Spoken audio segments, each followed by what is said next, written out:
राधे राधे, श्री शिवाय नमस्तुभ्यम। आज हम लोग बात करेंगे हरतालिका तीज व्रत के बारे में।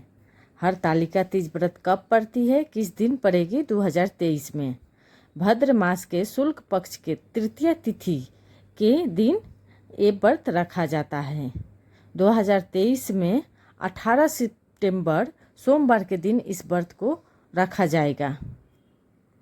तो हरतालिका व्रत का पूजा विधि, पूजा मुहूर्त कब है? तो सोमवार के दिन प्रायःकाल पूजा का मुहूर्त सुबह 6:07 से लेके 8:34 तक रहेगी। शाम को यानी प्रदोष काल का पूजा का मुहूर्त शाम के 6:23 से रात के 8:44 तक रहेगी। अब हम लोग बात करेंगे कि हरतालिका पूजा व्रत में जो फुलेरा टांगे जाते हैं उसी के महत्व के बारे में, जो गुरु जी द्वारा बताई गई है। हिंगोली महाराष्ट्र में हरतालिका शिव महापुराण कथा गुरु जी द्वारा बाची गई थी।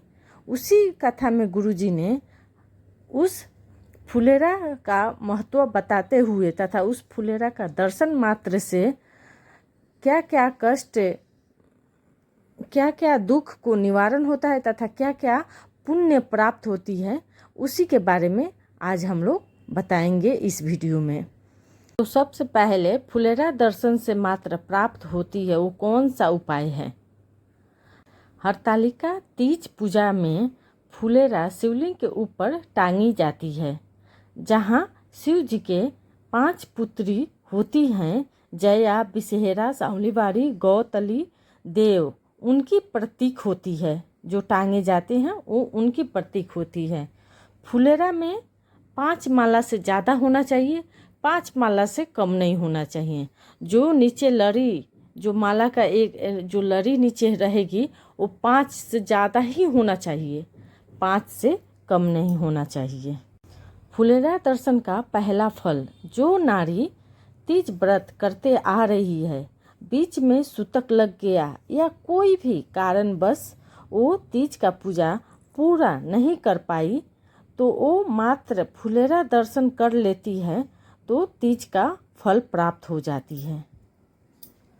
मात्र फुलेरा दर्शन से उसको तीज का फल प्राप्त हो जाती है। जिस नारी को 4 साल, 10 साल, 12 साल हो जाती है, संतान सुख प्राप्त नहीं होती है, वो एक फूल लेकर उस फूल पर हल्दी चंदन लगाकर फिर फुलेरा पर स्पर्श करा के शिव जी के चरणों पर अर्पित कर देती है। अगले फुलेरा खुद बनाएगी अपने गोद में बच्चे को लेकर, संतान को लेकर। उसके गोद में संतान जरूर होगी। अगर हम लोग गौ दान नहीं कर सकते, वस्त्र दान नहीं कर सकते, अन्न दान नहीं कर सकते, धन दान नहीं कर सकते, तो मात्र फुलेरा का दर्शन स्पर्श कर लेने से हमें वो पुण्य फल प्राप्ति हो जाती है, जो गौ दान करने के बराबर।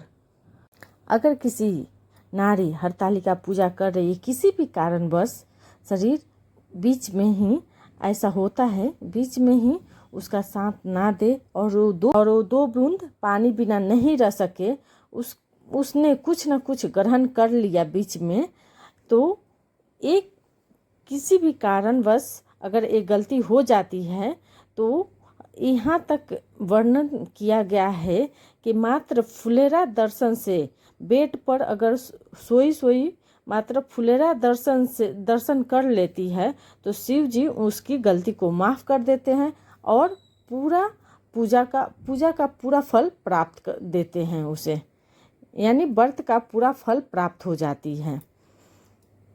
काशी नहीं जा सकते या कोई तीर्थ नहीं जा सकते, एकांत में बैठकर भक्ति नहीं कर सकते हैं, तो कोई बात नहीं है।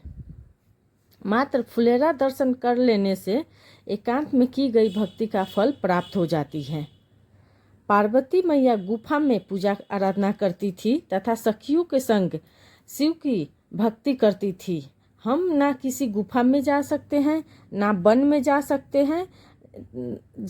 हैं, तो हरतालिका दिन फुलेरा के नीचे बैठकर शिव जी का पूजा मात्र करने से हमें फल प्राप्त हो जाती है, वो गुफा में जाकर बराबर ही फल प्राप्त होती है। गुरुजी बताते हैं कि हरतालिका तीज मात्र सुहागन औरत ही नहीं, वंश वृद्धि के लिए भी कर सकते हैं, अच्छी वर प्राप्ति के लिए भी कन्या कर सकती है, ये व्रत रख सकती है। अगर आपको बहुत परेशानी है, बहुत बीमारियों घेर चुकी है और उससे आप उबर नहीं पा रहे हैं, यानी निकल नहीं पा रहे हैं, आप चारों तरफ से बीमारियों से घेर चुके हैं, तो उसी बीच में गुरुजी ने ये उपाय बताए कि 7 वृक्ष का पत्ते ले और 7 वृक्ष का पत्ते 7 पत्ते लेकर आप शिवलिंग पर अर्पित करें। तो एक साथ अर्पित करें या एक एक करके अर्पित करें। समी का पत्र ले ले, बेल का पत्र ले ले, बट वृक्ष का पत्र ले ले, या आंवले का ले ले, आम का ले ले, नीम का ले ले। 7 पत्ती लेकर आप शिवलिंग पर अर्पित करें। श्री शिवाय नमस्तुभ्यम मंत्र का जाप करते हुए आप 7 पत्ते शिवलिंग पर अर्पित करें। फुले जिस दिन हरतालिका तीज हो उसी दिन आप गुरुजी यहाँ एक विशेष ध्यान बताए हैं कि फुलेरा जो स्त्री महिला बनाती है वो खुद विसर्जन करे या विसर्जन होते हुए वो देखे, तभी पुण्य फल तीज का प्राप्त कर सकेगी। फुलेरा में आम अशोक का पत्तियां उपयोग जरूर ही करना है, अनिवार्य रूप में ही करना है। आम का, अशोक का पत्ती 5 माला से ज़्यादा होना चाहिए, जो नीचे लटके हुए माला हो 5 से ज़्यादा होना चाहिए, 5 से कम नहीं होना चाहिए, क्योंकि 5 उनकी शिव जी के 5 पुत्री का प्रतीक होता है। उस माला में समी पत्र का उपयोग नहीं करना है। फुलेरा में यहाँ ध्यान दीजिएगा कि समी पत्र का उपयोग नहीं करना है। गुरुजी द्वारा बताई गई थी हरतालिका तीज शिव महापुराण कथा में, जो हिंगोली महाराष्ट्र में बताए थे, उसी कथा में ये उपाय बताए थे, तो वही उपाय इस वीडियो में है। अगर आपको वीडियो थोड़ी भी अच्छी लगी तो चैनल को सब्सक्राइब करिए, वीडियो को लाइक करिए। हर हर महादेव, श्री शिवाय नमस्तुभ्यम।